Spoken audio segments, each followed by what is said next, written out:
सो good evening guys. So बहुत सारे बच्चे डाउट पूछ रहे थे कि नेटवर्क डायग्राम में E S T L S T कैसे निकालना है। So this is a quick example will do, ठीक है। सो इसमें क्या पूछा गया है, उन्होंने ड्रॉ द नेटवर्क डायग्राम बोला, find a critical path, project completion, और फिर वो बाद में E S T L S T E F T L F T, ठीक है। पहले तो नेटवर्क डायग्राम होता क्या है वो समझ लो, ठीक है।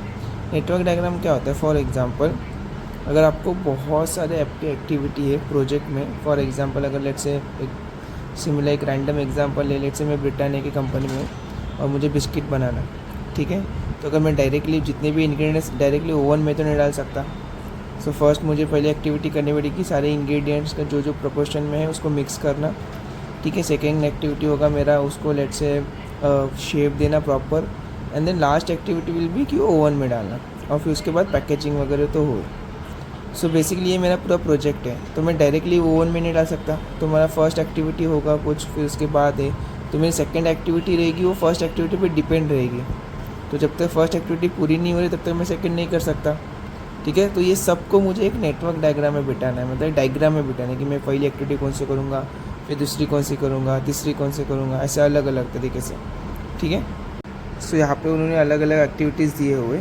सो दीज आर द एक्टिविटी, और इसकी प्रीसीडिंग एक्टिविटी है। प्रीसीडिंग एक्टिविटी मतलब जब तक ये एक्टिविटी पूरी ना हो जाए तब तक मैं ये सामने वाली एक्टिविटी स्टार्ट नहीं कर सकता, और ये उसके एक्टिविटी ख़त्म होने के लिए टाइम लग रहा है। फॉर एग्जांपल यहाँ पे ए है, ठीक है, उसकी प्रीसीडिंग एक्टिविटी कुछ नहीं है, मतलब मैं मेरा प्रोजेक्ट यहाँ से स्टार्ट कर रहा हूँ, ठीक है। उसको कंप्लीट होने के लिए 20 डेज़ लग रहा है, 20 आवर्स लग, जो भी हो वो आपको दिया रहेगा एग्ज़ाम में क्वेश्चन में कि डेज़ है आवर्स है जो भी है, ठीक है।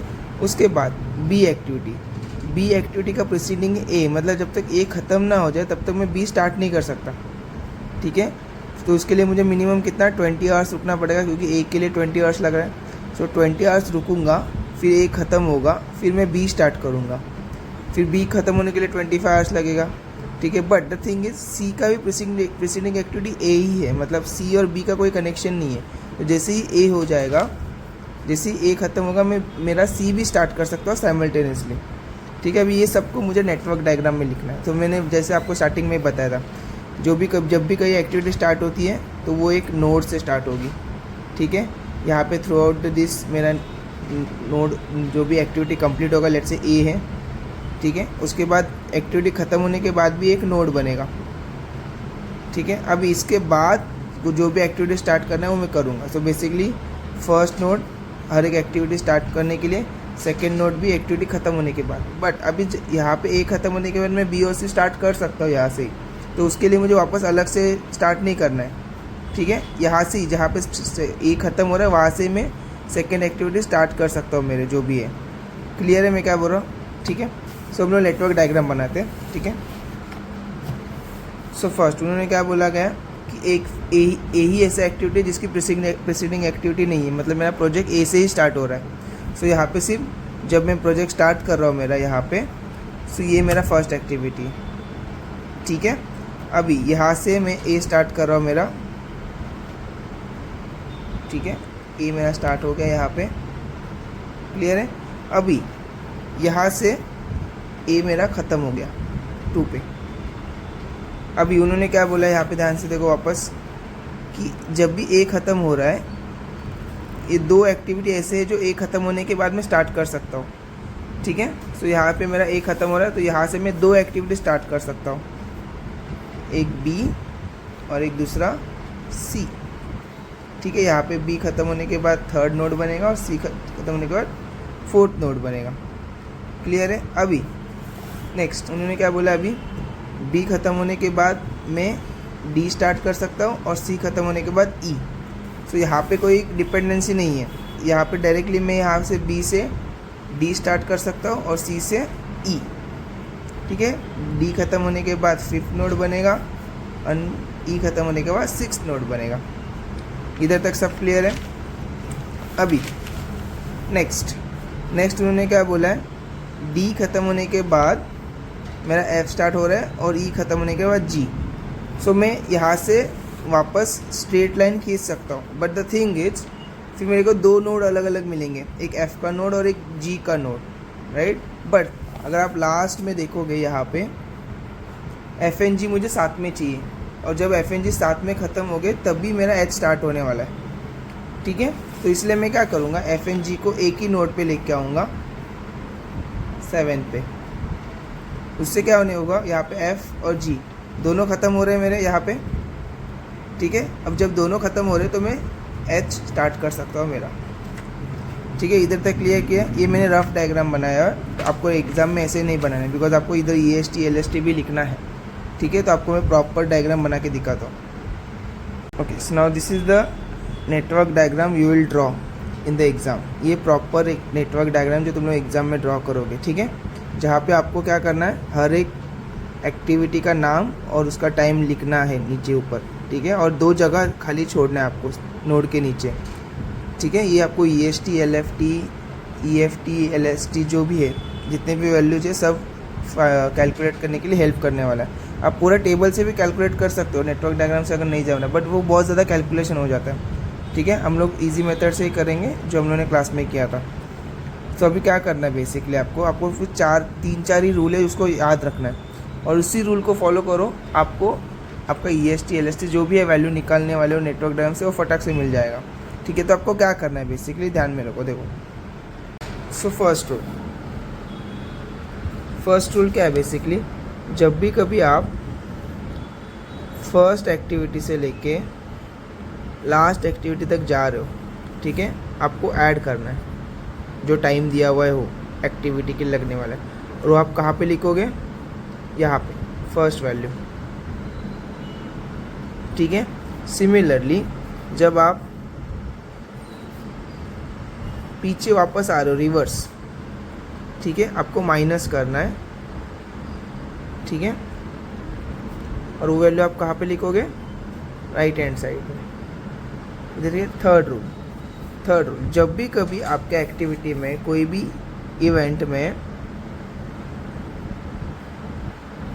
ये एक्टिविटी है, ये आपका नोड है, यहाँ से अगर कोई भी 2 एक्टिविटी जा रही है, यहाँ पे जाएगी और एक यहाँ पे जाएगी, ठीक है। यहाँ पे आपको नॉर्मल ऐड करना है। लेट्स से फॉर एग्जांपल यहाँ पे आपका वैल्यू है ए, ठीक है, इसके लिए बी लग रहा है, इसके लिए सी लग रहा है, तो ये जो वैल्यू लेगा वो नॉर्मल ए प्लस बी रहेगा, और ये नॉर्मल रहेगा ए प्लस सी। इसमें कुछ आपको मिनिमम मैक्सिमम नहीं देखना है। बहुत सारे बच्चों का ये डाउट है कि यहाँ पे मिनिमम लिखना है क्या मैक्सिमम लिखना, नहीं। यहाँ से 2 एक्टिविटी अलग अलग जा रही है ना, तो यहाँ पे नॉर्मल ए प्लस बी और ए प्लस सी ही होगा। इसके लिए आपको मिनिमम मैक्सिमम नहीं देखना है, ठीक है। इधर तक क्लियर है सबको। नेक्स्ट रूल है, अगर लेट्स से आपका एक्टिविटी ये ऐसे चल रहा है और यहाँ पे एक्टिविटी आ रहा है, मतलब यहाँ से यहाँ से आ रहा है ऐसे, ठीक है, मतलब ये बेसिकली आपके 2 एक्टिविटी यहाँ से और यहाँ से एक ही नोड पे आ रहे हैं, ठीक है। तो लेट्स से यहाँ पे ए है, यहाँ पे लेट्स से बी है, और यहाँ पे जो पहला वाला वैल्यू था लेट्स से वो था एक्स। तो आपको क्या करना है बेसिकली, एक्स प्लस ए और एक्स प्लस बी, यहाँ पे पहले एक्स था और यहाँ पे लेट्स से वाई था, ठीक है। सो एक्स प्लस ए और वाई प्लस बी, ये दोनों का जो मैक्सिमम नंबर रहेगा, मैक्सिमम, ये हम लोग यहाँ से यहाँ जा रहे हैं, ठीक है, 1 से लेके 8 तक जा रहे हैं हम लोग, ठीक है। ऐसे 2 एक्टिविटी अगर एक नोड पे आ रहे हैं तो आपको देखना है एक्स प्लस ए और वाई प्लस बी दोनों का मैक्सिमम कौन सा है वो यहाँ पे लिखना है, मैक्सिमम, ठीक है। ये एक रूल समझा। नेक्स्ट रूल में अगर लेट्स से अगर आप पीछे आ रहे हो, पीछे 8 से लेके 1 पीछे आ रहे हो, पीछे आते वक्त भी अगर एक ही इवेंट से 2 एक्टिविटी निकल रही है, ऐसे 2 एक्टिविटी निकल रही है, ठीक है। तो लेट्स से यहाँ पे पहले x था, यहाँ पे y था, और लेट्स से ये a है और b है, तो आप क्या देखोगे, x माइनस a और y माइनस b, ठीक है। जो भी वैल्यू रहेगा x माइनस a और y माइनस b, वो वैल्यू का यहाँ पे लिख लेंगे हम मिनिमम। क्लियर है मैं क्या बोल रहा हूँ। सो बेसिकली कौन से रूल थे, अगर 1 से लेके 8 तक जा रहे हो तो ऐड करना है और फर्स्ट जगह पे वो वैल्यू लिखना है। सेकंड में अगर हम पीछे आ रहे हो 8 से लेके 1 तक आ रहे हो तो माइनस करना है, और वो सेकंड वैल्यू जो सेकंड ब्रैकेट छोड़ा है हम लोगों ने उसमें वो वैल्यू लिखना है। नेक्स्ट, अगर किसी भी नोड से 2 एक्टिविटी निकल रहा है और वो इंडिविजुअल निकल रहा है, ठीक है, और हम लोग यहाँ से यहाँ जा रहे हैं अभी 1 से लेके 8 तक, यहाँ से आ जा रहे हैं। तो आपको क्या करना है, ए प्लस बी जो अपने अपने इसमें लिखना है, और ए प्लस सी वो उसके जगह पे लिखना है। यहाँ पे कन्फ्यूजन नहीं होना है कि मैक्सिमम मिनिमम, यहाँ पे 2 अलग वैल्यू जा रहा है तो 2 अलग वैल्यू ही लिखना है, ठीक है। ये हम लोग कहाँ से जा रहे हैं, 1 से लेके 8 तक जा रहे हैं। नेक्स्ट फोर्थ में क्या है, हम लोग अगर लेट से 1 से लेके 8 तक जा रहे हैं और 2 एक्टिविटी एक ही नोड पे आके मर्ज हो रहे हैं, तो फिर आपको क्या देखना है, x प्लस ए और y प्लस बी, ये दोनों का मैक्सिमम वैल्यू आपको फर्स्ट ब्रैकेट में लिखना है, ठीक है। सिमिलरली अगर आप 8 से लेके पीछे आ रहे हैं 1 के लिए तो माइनस करते हैं हम लोग, राइट। तो हम लोग क्या करना है, जब भी कभी 2 इवेंट एक ही इवेंट से निकल 2 एक्टिविटी एक ही नोड से निकले हुए हैं और हम लोग पीछे माइनस करते हुए आ रहे हैं, तो आपको क्या करना है, x माइनस ए और y माइनस बी, ये दोनों का जो भी मिनिमम है वो सेकेंड ब्रैकेट में लिखना है, सेकेंड, ठीक है, मिनिमम। क्लियर है सबको ये रूल्स? चलो फिर हम लोग एक्चुअली स्टार्ट करते हैं कैसे करना है। तो मैंने क्या बोला, आपको फर्स्ट ब्रैकेट यहाँ से यहाँ जाते वक्त ऐड करना है, ठीक है, और जो भी लिखेंगे हम लोग फर्स्ट ब्रैकेट में लिखेंगे। सो कोई भी एक्टिविटी मेरा स्टार्ट हो रहा है वो 0 से स्टार्ट हो रहा है, ठीक है, 0 डे पे स्टार्ट हो रहा है या फिर 0 आवर पे स्टार्ट हो रहा है, जो भी हो, ठीक है। अभी मैंने क्या बोला, एक्टिविटी जैसे हम लोग राइट लेफ्ट से लेके राइट जा रहे हैं ऐड होगा, तो हम लोग क्या करेंगे, 0 प्लस 20 आ जाएगा इधर, ये तो सॉर्ट आउट है। मतलब ये एक्टिविटी ख़त्म होने के लिए मुझे कितना टाइम लग रहा है, 20 आवर्स या 20 डेज, जो भी हो, जो भी क्वेश्चन में दिया रहेगा आपको, ठीक है। अभी नेक्स्ट, अभी मैंने वापस वो जो थर्ड रूल बताया था, यहाँ पे क्या है, 2 एक्टिविटी निकल रही है, ठीक है। तो यहाँ पे मैक्सिमम मिनिमम नहीं देखेंगे, बिकॉज यहाँ पे 2 एक्टिविटी निकल रही है तो 2 वैल्यू भी मिल रहा है मुझे ना, तो 2 वैल्यू मुझे 2 जगह भी मिल रहा है, मतलब 2 वैल्यू और 2 जगह है, तो इसमें कन्फ्यूजन की बात ही नहीं कि मैक्सिमम मिनिमम लिखना है कि नहीं, बिकॉज यहाँ पे मुझे 20 प्लस 25 जो होगा वो मैं इधर लिखूंगा और 20 प्लस 5 जो मिल रहा है वो इधर लिखूंगा, ठीक है। सो अभी मुझे बताओ 20 प्लस 25 कितना होता है, 45, सो मैं 45 लिखूंगा, ठीक है। 20 प्लस 5 कितना होता है, 25, तो मैं यहाँ पे 25 लिख दूंगा, ठीक है। नेक्स्ट यहाँ पे तो कोई एकदम ईजी है, 45 प्लस 15 कितना होगा, 60, तो यहाँ पे मैं 60 लिख दूंगा, और 25 प्लस 30 कितना होता है, 55, तो मैं वो 55 इधर लिख दूंगा, ठीक है। अभी आ जाएंगे नेक्स्ट स्टॉप पे। अभी यहाँ पे देखोगे तो मैंने सेकेंड लास्ट रूल बताया था, जब भी कभी 2 एक्टिविटी एक ही नोड पे आ रहे हैं तो मैं चेक करूँगा कि मैक्सिमम वैल्यू कौन सा है, बिकॉज मैं जा रहा हूँ लेफ़्ट टू राइट। अगर मैं राइट टू लेफ़्ट जा रहा हूँ तो फिर मिनिमम देखूंगा, बट अभी फ़िलहाल क्या जा रहा हूँ मैं, लेफ़्ट टू राइट। सो मैं क्या करूँगा, 60 प्लस 65, 60 प्लस 35 कितना होता है वो देखूंगा, 55 प्लस 5 कितना होता है देखूंगा, और जो भी वैल्यू मैक्सिमम रहेगा वो फर्स्ट ब्रैकेट में लिखूंगा। तो 60 प्लस 35 होता है मेरा 95, और 55 होता है 60, तो मैं यहाँ पे लिखूंगा 95, because 95 is the maximum number, ठीक है। इसका मीनिंग क्या होता है, बेसिकली अगर मुझे एच स्टार्ट करना तो उन्होंने लिखा है कि एफ और जी इसका प्रीसीडिंग एक्टिविटी, मतलब एफ और जी ख़त्म होने तक, जब तक ख़त्म नहीं होंगे तब तक मैं एच स्टार्ट नहीं कर सकता, राइट। तो मेरा एफ ख़त्म हो रहा है 95 डेज़ पे और जी ख़त्म हो रहा है 60 डेज पे, तो एनी में मुझे 95 डेज तक रुकना ही है, तो एच स्टार्ट करना है, तो बिकॉज एफ एन जी उसका प्रीसीडिंग एक्टिविटी है। उन्होंने बोला एफ एन जी ख़त्म नहीं होंगे तब तक एच स्टार्ट नहीं होगा, तो एफ 95 डे पे ख़त्म हो रहा था और जी 60 डे पे। सो मैंने क्या किया, सबसे ईजी, दोनों का मैक्सिमम, मतलब मुझे 95 डेज रुकना ही है अगर मुझे एच स्टार्ट करना है, ठीक है। 95 जैसे 95 डेज खत्म होगा, एच स्टार्ट होगा, तो कितना टाइम, 2 दिन लगेगा या फिर 2 आवर, जो भी टाइम दिया रहेगा, तो 95 प्लस 2 हो जाएगा 97, ठीक है। सो 97 हो गया। अभी मेरा ये हो गया, लेफ़्ट टू राइट हो गया। अभी मुझे जाना है राइट टू लेफ़्ट। अभी यहाँ पे मैं क्या करूँगा, माइनस, और जो भी वैल्यू लिखूँगा वो सेकेंड ब्रैकेट में लिखूँगा। तो अभी जब 97 डेज़ पे मेरा प्रोजेक्ट ख़त्म हो रहा है तो 97 डेज से ही स्टार्ट करूँगा मैं, ठीक है। अभी पीछे आऊँगा तो क्या होगा, 97 माइनस 2, 95, ठीक है। अभी सेम यहाँ पे भी कंफ्यूज नहीं होना है। यहाँ पे देखो मैं यहाँ जा रहा हूँ, 2 वैल्यू मिल रहा है और 2 जगह भी मिल रहा है मुझे, तो यहाँ पे कन्फ्यूजन नहीं होना है मुझे। सो 95 माइनस 5 हो जाएगा 90, और 95 माइनस 35 हो जाएगा 60, क्लियर है। अभी वापस और एक स्टेप पीछे, 90 माइनस 30 हो जाएगा 60, ठीक है, और 60 माइनस 15 होगा 45। अभी यहाँ पे होगा आपका लास्ट वाला रूल, ठीक है, बिकॉज यहाँ से 2 एक्टिविटी निकल रहे और हम लोग आ रहे पीछे से आगे आ रहे, तो यहाँ पे मुझे चेक करना है, बिकॉज मेरे को यहाँ पे 2 वैल्यू मुझे मिलेगा और जगह तो एक ही है, राइट। तो 45 माइनस 25 कितना होगा 20, और 60 माइनस 5 होगा 55। तो मैंने क्या बोला, जब हम लोग पीछे से आगे आ रहे हैं तो हम लोग को मिनिमम वैल्यू लिखना है, तो मिनिमम इज़ 20, तो इसलिए मैं यहाँ पे लिख दूंगा 20। बाद में 20 माइनस 20 0। तो ये मेरा बन जाएगा पूरा नेटवर्क डायग्राम ऐसे। क्लियर है सबको? ठीक है।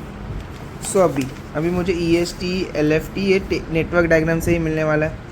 तो उसको लिए मैं क्या करूँगा basically, for example let's say ये मेरी एक्टिविटी A है जो 1 से लेके 2 पे जा रही है, ठीक है। तो मैं क्या करूँगा बेसिकली, A का लेफ़्ट वाला नोड देखूँगा, तो लेफ़्ट वाला नोड तो 1 है, और उस 1 का लेफ़्ट वाला वैल्यू, सो ये वाला वैल्यू, ठीक है। एक एक्टिविटी है B जो लेट्स से यहाँ से लेके यहाँ पे जा रही है B।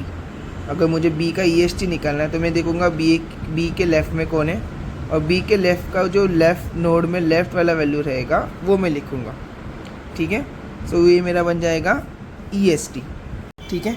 सो अभी मुझे देखना है कि हर एक नोड के लेफ़्ट वाले, हर एक एक्टिविटी के लेफ़्ट नोड में लेफ़्ट वाला वैल्यू जो रहेगा वो EST का रहेगा। सो फॉर एग्जांपल अगर मुझे A का देखना है, सो लेट्स से ये मेरा A है, सो मुझे A का अगर EST निकालना है तो मैं देखूँगा A के लेफ़्ट में कौन सा नोड है। A के लेफ़्ट में 1 है, सो ये 1 का लेफ़्ट वाला वैल्यू विच इज़ 0, तो ये मेरा A का बन जाएगा EST। सिमिलरली B के इसमें कौन सा वैल्यू है, लेफ़्ट में नोड कौन सा है 2, उसका लेफ़्ट वाला वैल्यू कौन सा है 20। सिमिलरली C के लेफ़्ट में कौन है 2, उसका EST क्या बन जाएगा 20। सिमिलरली आगे जाते जाएंगे, D का लेफ़्ट है 3, उसका लेफ़्ट वैल्यू 45, E का लेफ़्ट है 4, उसका है 25। सिमिलरली F का बन जाएगा 60, G का बनेगा 55 और H का बनेगा 95। क्लियर है व्हाट इज़ EST? सिमिलरली अगर आपको LFT देखना है तो LFT में आपको राइट का राइट देखना है, मतलब A के राइट में कौन है, A के राइट में 2 है, 2 का राइट वाला वैल्यू कौन सा है 20, ठीक है। तो उसका LFT बनेगा 20। सिमिलरली B का क्या है, B के राइट में है 3, उसका राइट वैल्यू 45, C का राइट है 4, उसका हो जाएगा 60, D का बनेगा 60, E का बनेगा 90, F का बनेगा 95 और G का बनेगा 95, बिकॉज G और F के दोनों के राइट में 7 है और उसका 7 का राइट वाला वैल्यू 95 है, तो F का भी LFT बनेगा 95 और G का भी LFT बनेगा 95 मतलब ये पीछे वाला 95 बोल रहा हूँ मैं। नेक्स्ट H के राइट में कौन है 8, उसका LFT बनेगा 97। क्लियर है? तो अगर आपको EST देखना है तो लेफ़्ट का लेफ़्ट, और अगर LFT देखना है तो राइट का राइट। क्लियर है सबको? Now this is the second similar example, ठीक है। अभी अगर नेटवर्क डायग्राम आप जब निकाल रहे हो ना, तो सबसे पहले क्या करो पता है, आप प्रीसीडिंग एक्टिविटी देखो, ठीक है। प्रीसीडिंग एक्टिविटी के इसमें A के अलावा, ठीक है, A को छोड़ दो, A के अलावा अगर कोई भी वैल्यू रिपीट हो रहा है, तो उसको तो पहले चेक करो कि वो कैसे रिपीट हो रहा है। मतलब वो प्रीसीडिंग एक्टिविटी में ऐसे 2 बार single activity as a repeat हो रहा है, या फिर B और फिर किसी के साथ रिपीट हो रहा है, ठीक है। तो अगर आप सिंगल रिपीट हो रहा है ना, तो इतना ध्यान में रखो, एक बीच में से किधर से तो लाइन, मतलब अगर आपकी लेट से ऐसी कुछ तो एक्टिविटी जा रही है, तो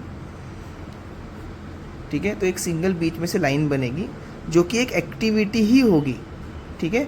ABCD में से कोई तो रहेगा ये, अगर वो सिंगल रिपीट हो रहा है तो। अगर वो रिपीट हो रहा है, एक बार अकेला रिपीट हो रहा है और एक बार किसी के साथ रिपीट हो रहा है, ठीक है, तो अगर इस केस में अगर सेम ही डायग्राम बनेगा, ठीक है, सेम ही डायग्राम बनेगा, पर इंस्टेड ऑफ यहाँ पे एक्टिविटी, ये आपका बन जाएगा डमी वेरिएबल x। क्लियर है मैं क्या बोल रहा हूँ? अगर वो अकेला रिपीट हो रहा है प्रीसीडिंग एक्टिविटी में, ठीक है, तो बीच में से एक एक्टिविटी ही जाएगी, ABCDE जो भी हो, आपको भी फाइंड आउट करना है कौन सी जाएगी वो, ठीक है। बट अगर एक बार अकेला रिपीट हो रहा है और एक बार किसी के साथ रिपीट हो रहा है, तो वो बीच में से जो लाइन जाएगी वो एक डमी वेरिएबल की होगी, ठीक है, बिकॉज हमें उसको साथ में लाना है C के साथ, या फिर जो भी जिसके साथ भी रिपीट हो उसके साथ, ठीक है। यहाँ पे थोड़ा चेंज है, ये D और E है, D and E है, ठीक है। सो अभी यहाँ पे हमको क्या चेक करना है कि कैसे रिपीटेशन हो रहा है। तो मैंने क्या बोला, A को छोड़ दो, ठीक है, बाकी कौन सा रिपीट हो रहा है। तो अगर आप ध्यान से देखोगे तो बी रिपीट हो रहा है और ई रिपीट हो रहा है, और कौन से टाइप का रिपीटेशन है, इस टाइप का रिपीटेशन है, ठीक है। तो यहाँ पे क्या बनेगा, अभी बी और बी के साथ कोई तो है, तो यहाँ पे जो बीच में से लाइन जाएगी वो डमी वेरिएबल रहेगी। अभी इतना भी ध्यान में रखो, जो चीज़ रिपीट हो रही है, ठीक है, वो डमी वेरिएबल वहाँ से ही निकल के जिसके साथ रिपीट हो रहा है उसके ऊपर जाएगा, तो ये डमी वेरिएबल एक एक्स बनेगा, ठीक है। और यहाँ पे ई भी सेम रिपीट हो रहा है, तो ई से भी एक डमी वेरिएबल निकलेगा और हो जाएगा डी पे, ठीक है, और वो बनेगा वाई। क्लियर है मैं क्या बोल रहा हूँ? तो अगर अकेला रिपीट हुआ होता, अकेला, तो एक बीच में से एक्टिविटी ही जाती कोई, तो A B C D E F G जो भी रहेगा वो आपको फाइंड आउट करना है। लेकिन अगर वो एक अकेला और एक बार किसी के साथ रिपीट हो रहा है, तो जो रिपीट हो रहा है वहाँ से डमी वेरिएबल निकलेगा और जिसके साथ रिपीट हो रहा है वो उस पर चला जाएगा।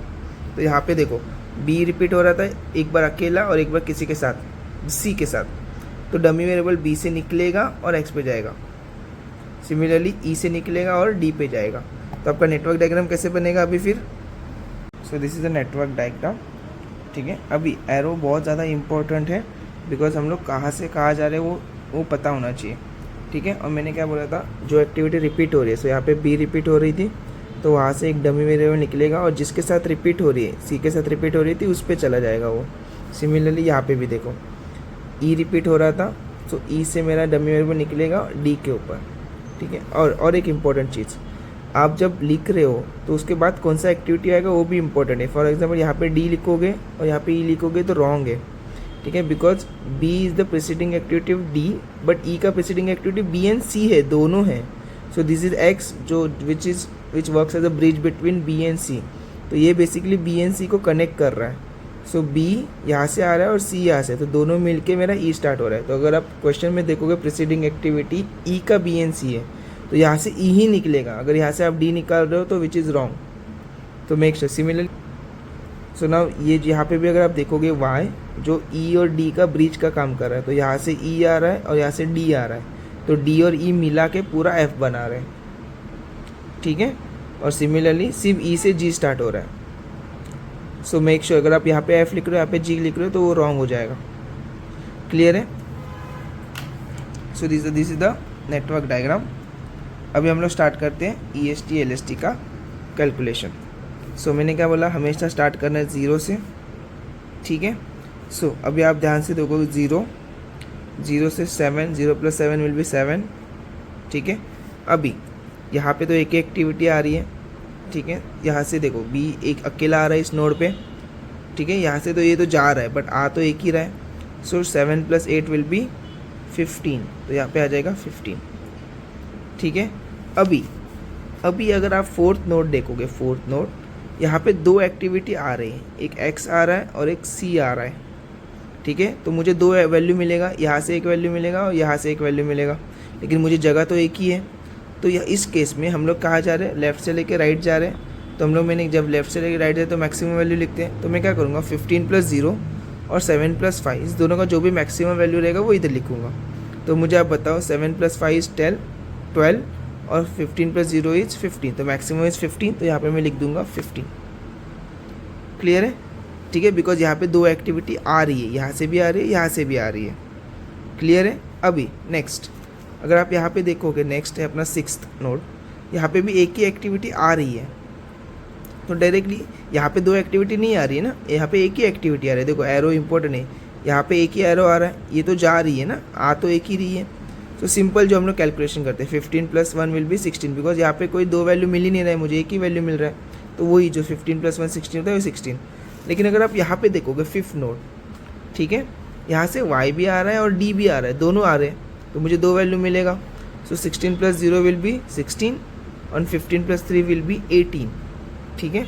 तो मैक्सिमम कौन सा है, 18, तो मैं यहाँ पे लिख दूंगा 18, ठीक है। सिमिलरली लास्ट वाला नोड, यहाँ पे भी दो वैल्यू मिलेगा, 18 + 8 और 16 + 2, तो जो मैक्सिमम रहेगा वो लिखूंगा।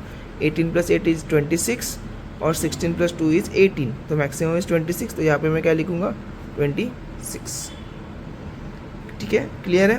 ठीक है। अभी वापस सेम हम लोग अभी पीछे आ रहे हैं, यहाँ से राइट से लेके लेफ्ट आ रहे हैं। सो उसके लिए हम लोग माइनस करते हैं। So will start with the 26 again, ठीक है। सो ये मुझे पहले इसका कैलकुलेशन करना पड़ेगा, बिकॉज मुझे इधर लिखते वक्त दोनों का मिनिमम लिखना है, ठीक है। सो मैं क्या करूँगा, 26 - 8 करूँगा। सो 26 - 8 कितना होता है, 18, तो यहाँ पे डायरेक्टली 18 लिखूँगा मैं, बिकॉज यहाँ पे तो कोई प्रॉब्लम ही नहीं है। यहाँ से सिर्फ एक ही एक्टिविटी निकल रही है ना, ये वाली। अगर यहाँ से 2 एक्टिविटी निकलती तो फिर वो मिनिमम वाला मुझे सिनारियो देखना, बट यहाँ पे एक ही एक्टिविटी निकल रही है। जैसे यहाँ पे 6 पे देखो, 6 पे 2 एक्टिविटी निकल रही है, ठीक है। यहाँ से भी एक एक्टिविटी आ रही है, यहाँ से भी निकल रही है। सो 2 एक्टिविटी है, तो यहाँ पे मुझे 2 वैल्यू मिलने वाला है। यहाँ से एक वैल्यू आने वाला है, यहाँ से एक वैल्यू आने वाला है। तो यहाँ पे मुझे 2 वैल्यू और एक जगह, तो क्या देखूंगा मैं? मिनिमम, बिकॉज मैं अभी राइट से लेफ्ट जा रहा हूँ, पीछे जा रहा हूँ। सो 26 - 2 विल बी 22 और 18 - 0 विल बी 18। सो मिनिमम कौन सा है? 18, तो मैं मिनिमम लिखूँगा 18, ठीक है। पीछे जाऊँगा यहाँ पे अगर आप देखोगे यहाँ पे भी एक ही एक्टिविटी निकल रही है, ठीक है। सो मैं डायरेक्टली 18 - 1 विल बी 17, तो यहाँ पे मैं डायरेक्टली 17 लिखूँगा। बट अगर आप यहाँ पे देखोगे इस वाले इसमें 2 एक्टिविटी निकल रहा है, ये वाला और ये वाला, ठीक है। ये भी एक्टिविटी निकल रहा है, ये भी एक्टिविटी निकल रहा है। तो यहाँ पे मुझे 2 वैल्यू मिलेगा, 17 - 0 और 18 - 3। तो जो भी मिनिमम रहेगा वो मैं लिखूँगा। 17 - 0 इज़ 17, 18 - 3 इज़ 15, तो मिनिमम इज़ 15, तो मैं यहाँ पे लिख दूँगा 15, ठीक है। वापस यहाँ पे से भी 2 एक्टिविटी निकल रही है, तो 15 - 8 एक वैल्यू मिलेगा और 17 - 5 एक वैल्यू मिलेगा। तो 15 - 8 इज़ 7, 17 - 5 इज़ 12, तो मिनिमम कौन सा है? 7, तो मैं 7 लिखूँगा, ठीक है। अभी 7 - 7 विल बी 0, ठीक है। सो ये तो हो गया EST LST का। बट हम लोग एक चीज़ भूल रहे हैं कि हम लोग क्रिटिकल पाथ भी निकालना है ना। सो क्रिटिकल पाथ के लिए क्या करना है? पहले तो सभी जो पॉसिबल पाथ है वो सब निकालो। फॉर एग्जांपल पॉसिबल पाथ कौन से आने वाले हैं? एक तो मैं A ख़त्म करूँगा, फिर B, फिर D और F, ये हो गया। फिर A C E G, ये हो गया। ये 2 सिंपल। अभी मैं यहाँ से A ख़त्म करते B, फिर X के थ्रू E और लास्ट में G जाऊँगा, या फिर मैं A ख़त्म करके C पे आ जाऊँगा E और फिर D के थ्रू इधर आ जाऊँगा और लास्ट वाला दोनों वेरिएबल को लूँगा, ठीक है। ऐसे टोटल 5 मेरे पॉसिबल पाथ बन रहे, तो मैं 5 पॉसिबल पाथ जो भी है पॉसिबल पाथ वो लिखूँगा सभी।